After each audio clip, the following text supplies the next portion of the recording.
VOA Afrique. Bienvenue à vous dans Washington Forum. Les scrutins présidentiels s'enchaînent sur le continent africain. Violence post-électorale meurtrière, bras de fer entre pouvoir et opposition, énième mandat présidentiel pour des chefs d'État sortants. Cette semaine, on braque les projecteurs sur le Congo et le Tchad.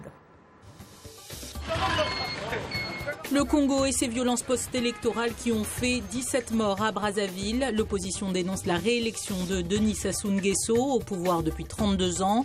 Quel dialogue entre le pouvoir et l'opposition ? En deuxième partie d'émission, nous irons au Tchad. Dernière ligne droite avant le scrutin présidentiel du 10 avril. 14 candidats sont en lice, dont Idriss Déby qui brigue un 5e mandat consécutif. Quid de la bataille avec la société civile? Comment garantir une élection apaisée? C'est tout de suite dans Washington Forum.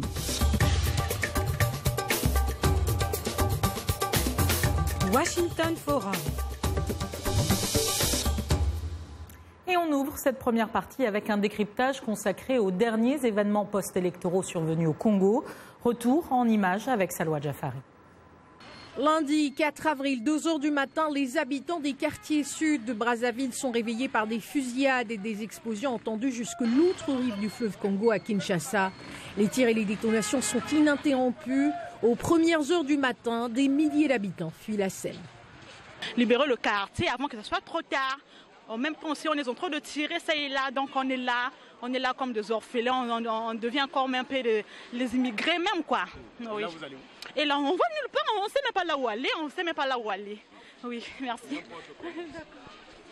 17 personnes ont été tuées selon une déclaration du gouvernement, dont 12 assaillants, dont ce qu'ils appellent une attaque terroriste. La chasse aux responsables commence, une cinquantaine d'ex-miliciens sont mis sous les verrous. Les ninjas sont pointés du doigt. Il s'agit manifestement, parce qu'ils ne s'en sont pas cachés, d'ex-miliciens ninja Siloulou. On sait qu'il y a eu un assaut et une tentative de déstabilisation de l'État et la destruction et l'incendie des symboles de l'État. Voilà ce qui est objectif et qui est la réalité. La milice ninja Nsiloulou, aujourd'hui dissoute, a combattu le pouvoir du président Sassou Nguesso pendant la guerre civile dite du Poul. Son chef, Frédéric Binsamou, le pasteur Toumi, a fini par se rallier à Sassou Nguesso avant de changer de camp pour rejoindre l'opposition. Contacté par la VOA Afrique, il démonte son implication. Non. Dans tous les états-majors politiques, les gens réfléchissent comment ils doivent faire pour sortir effectivement de la situation. Mais il y a aussi la pression de la base. La base, c'est dit que est-ce qu'au niveau de l'opposition, il n'y a pas des gens qui sont corrompus et donc les gens sont fatigués. Sassou Nguesso l'a malgré tout démis de ses fonctions. Il était délégué général auprès du président de la République. La Cour constitutionnelle annonce la victoire du président sortant. Sassou Nguesso déni. Guy Brice Parfait Colélas, arrivé deuxième au scrutin du 20 mars avec plus de 15% des voix, finit par accepter sa défaite. Je dis ici, moi, Brice Parfait Colélas, que je ne verse pas dans la polémique. Et j'accepte le verdict, quoique discutable, de la Cour constitutionnelle. Le président Sassou Nguesso, à la tête du Congo-Brazzaville depuis 1979, soit 32 ans au pouvoir, rempile donc pour 5 ans de plus, malgré les tensions. Et avec nous sur ce plateau, tout au long de cette émission, nous recevrons Ellie Smith. Vous avez été journaliste à Brazzaville et vous êtes désormais chercheur ici à Washington à la National Endowment for Democracy. Et nous aurons aussi à Brazzaville, dont nous prenons tout de suite la direction, notre correspondant Arsène Gouela Ngossou. Arsène, bonsoir, est-ce que vous nous entendez ? Oui, bonsoir Tatiana et bienvenue à Brazzaville. Merci à vous Arsène. On aimerait savoir quelle est la situation après les violences meurtrières de lundi. Comment a été la journée aujourd'hui ? Alors, il faut dire que le calme est totalement revenu à la ville. La circulation a repris, les commerces ont ouvert et timidement, l'administration publique également a essayé de fonctionner aujourd'hui. Une chose remarquable quand même dans la circulation dans la ville, c'est qu'il y a eu jusqu'à ce soir d'importants embouteillages dans les grands carrefours, quartiers sud de Brazzaville, comme pour dire aujourd'hui que la tension a baissé, même si on observe encore dans les carrefours des quartiers sud du déploiement militaire avec un important armement. Alors, des quartiers sud de Brazzaville où il y a eu des milliers de personnes qui ont fui, est-ce qu'aujourd'hui les habitants sont de retour chez eux? Alors, timidement, les gens ont commencé à retourner depuis le mardi. C'est aujourd'hui que ça s'est accéléré. Il y en a encore quelques dizaines qui hésitent, mais ils hésitent par rapport aux opérations policières qui se passent en Poule, notamment à Soumna et à Mayama et à Finda. Alors justement, par rapport à ces opérations, on suppose que c'est dans le cadre de l'enquête que les autorités ont menée pour pouvoir trouver les responsables des attaques de lundi. Est-ce qu'on en sait un peu plus? Est-ce qu'il y a eu des arrestations? Oui, hier, donc, le gouvernement a présenté une cinquantaine d'éléments qui ont été arrêtés et qui sont donc identifiés comme Niga Ntilulu. Ils devaient donc être présentés devant le procureur de la République.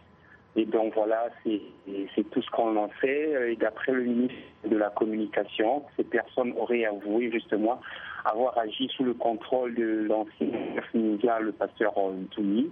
Et le gouvernement affirme également détenir aujourd'hui d'importantes preuves accablantes même contre la personne du pasteur Ntoumi, mais qui, en tout cas, dans l'ensemble, a nié son implication dans cette attaque. Alors justement, le pasteur Ntoumi, on l'a vu dans le reportage un peu plus tôt, ça a été un proche du président Sassou Nguesso. Il a été démis de ses fonctions très récemment. Aujourd'hui, où est-il? Que compte-t-il faire? Il a déjà démenti les accusations à son encontre. Que compte-t-il faire? Est-ce qu'il a encore des moyens aujourd'hui d'agir?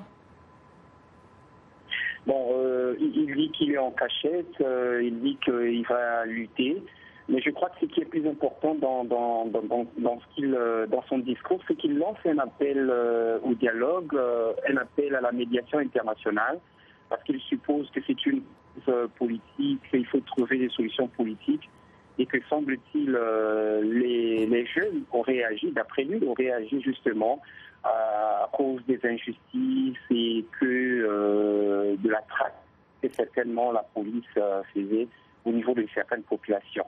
Alors, donc il appelle aujourd'hui à une négociation, à une médiation internationale de ce qu'il considère lui comme étant une crise politique.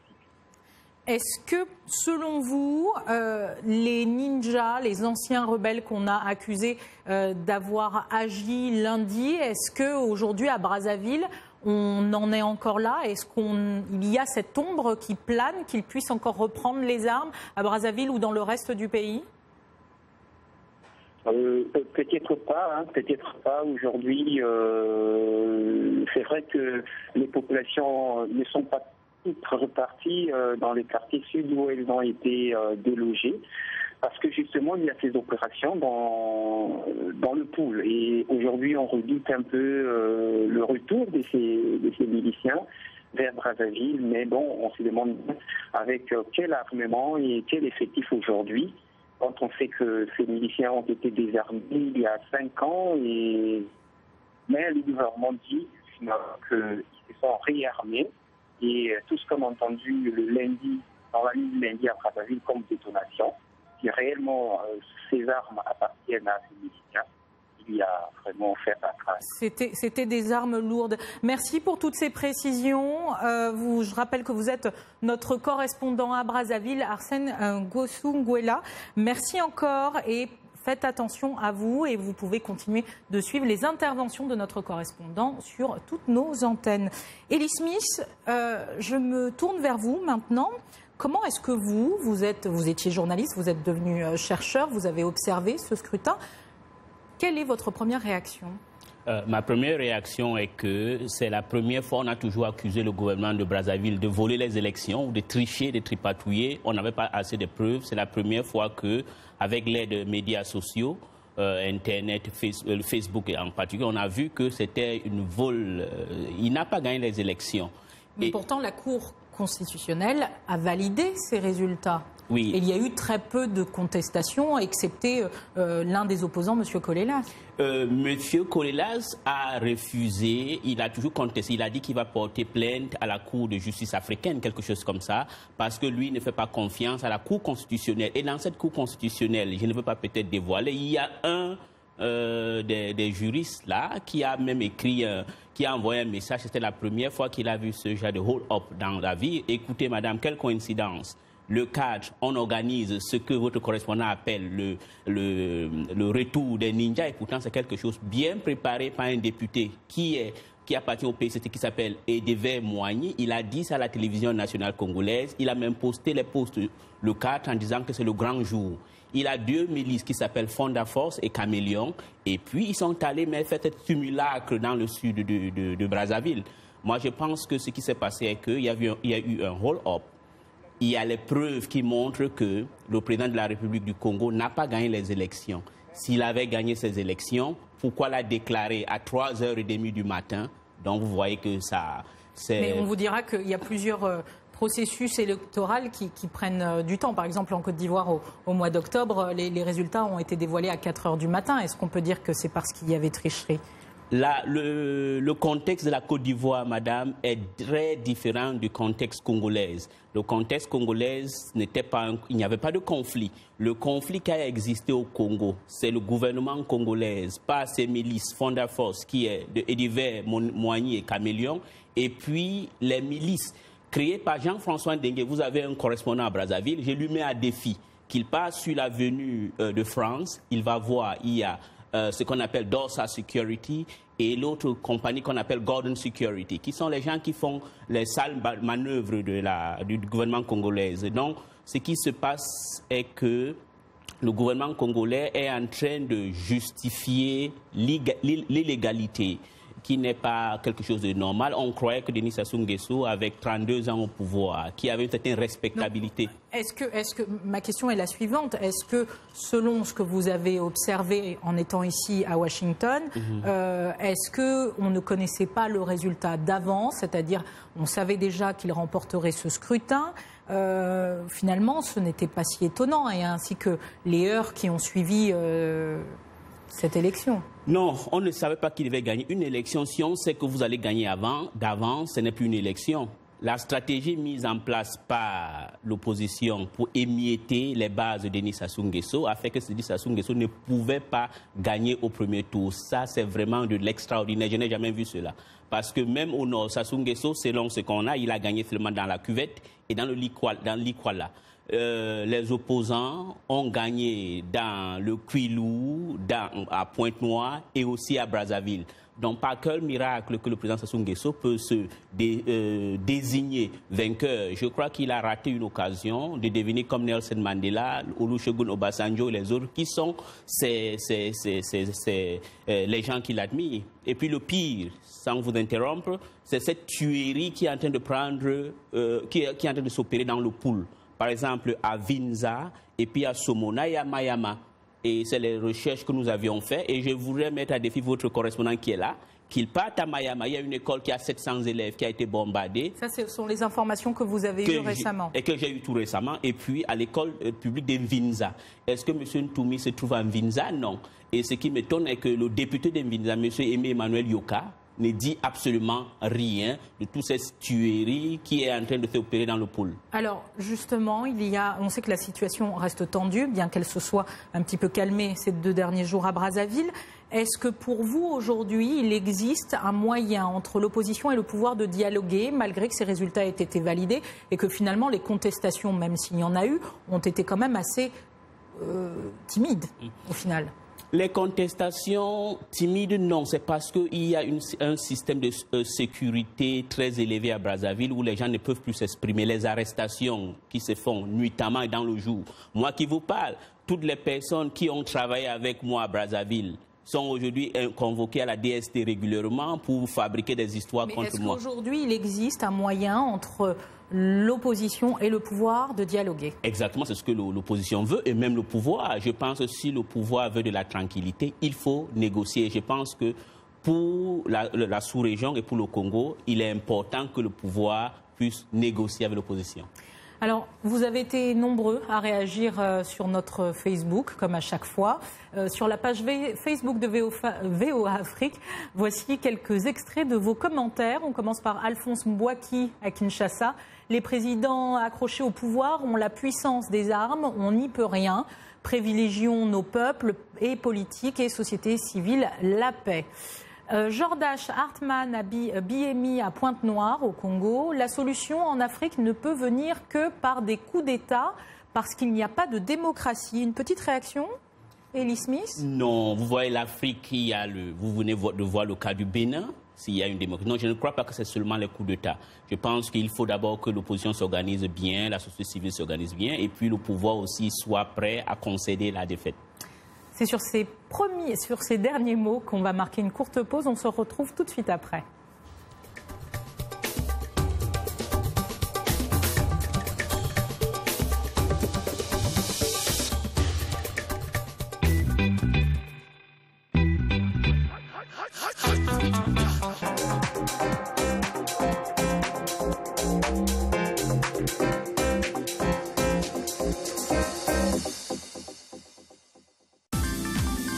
La VOA sur votre portable avec l'application Mobile Streamer. Écoutez nos programmes n'importe où, quand vous le voulez. C'est gratuit avec Internet. L'application est disponible sur iPhone ou Android. Ou alors, composez les numéros de téléphone suivants.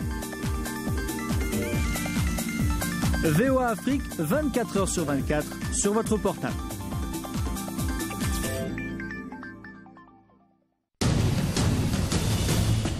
En plus de nos programmes sur FM et ondes courtes, La Voix de l'Amérique est en votre compagnie 24 heures sur 24 sur Internet. N'Djamena, d'une trentaine de représentants d'un syndicat d'étudiants. Notez notre nouvelle adresse voaafrique.com. Tous les derniers développements sur l'actualité africaine et mondiale. Reportages photos et vidéos et vos commentaires sur voaafrique.com. À tout de suite.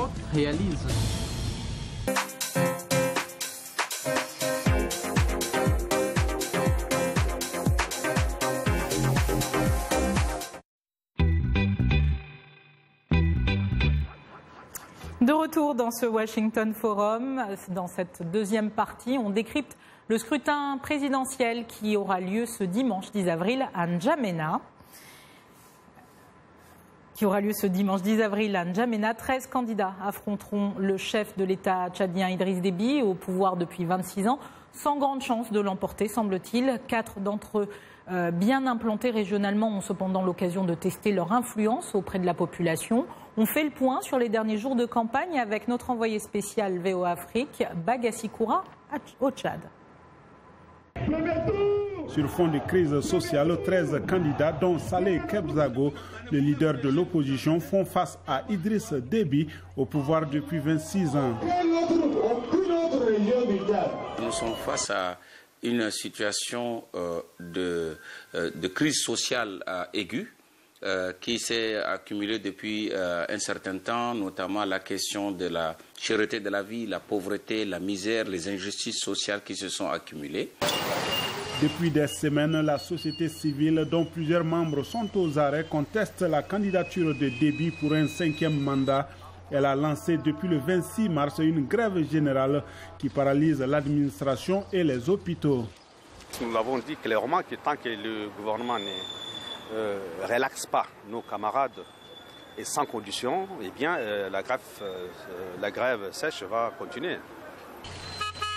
Une crise exacerbée par la décision du gouvernement d'interdire toute manifestation de rue. C'est une période exceptionnelle. Elle concerne que les candidats qui sont, disons, en concurrence. Comment d'autres voient, c'est là pour dire on veut marcher. Ça veut dire quoi? Ils n'ont qu'à aller battre campagne avec leurs candidats. Ils n'ont qu'à se rallier avec leurs candidats pour battre campagne, l'aider à ce qu'ils réussissent. Que de dire, nous voulons mener des activités en parallèle pour perturber l'ordre public, ça ne peut pas marcher. Voilà, nous avons deux camps.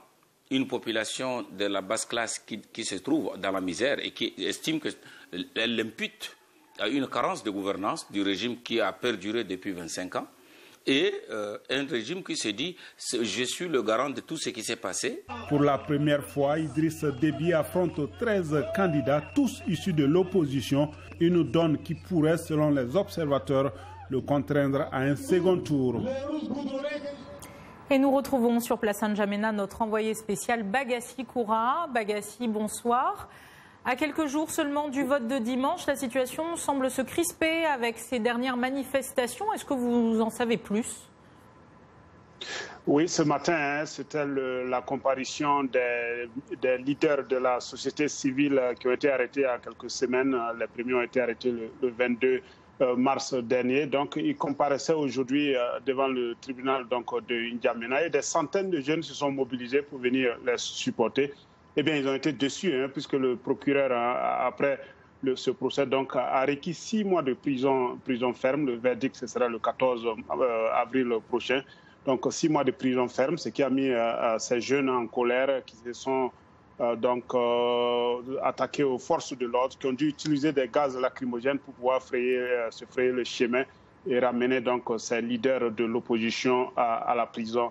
Et donc, bien sûr, il y a un risque que la situation se crispe et la grève, il ne faut pas l'oublier, la grève générale dans l'administration. La grève est maintenue ? La grève est maintenue parce que à l'origine de la grève, c'était pour que les gens soient libérés.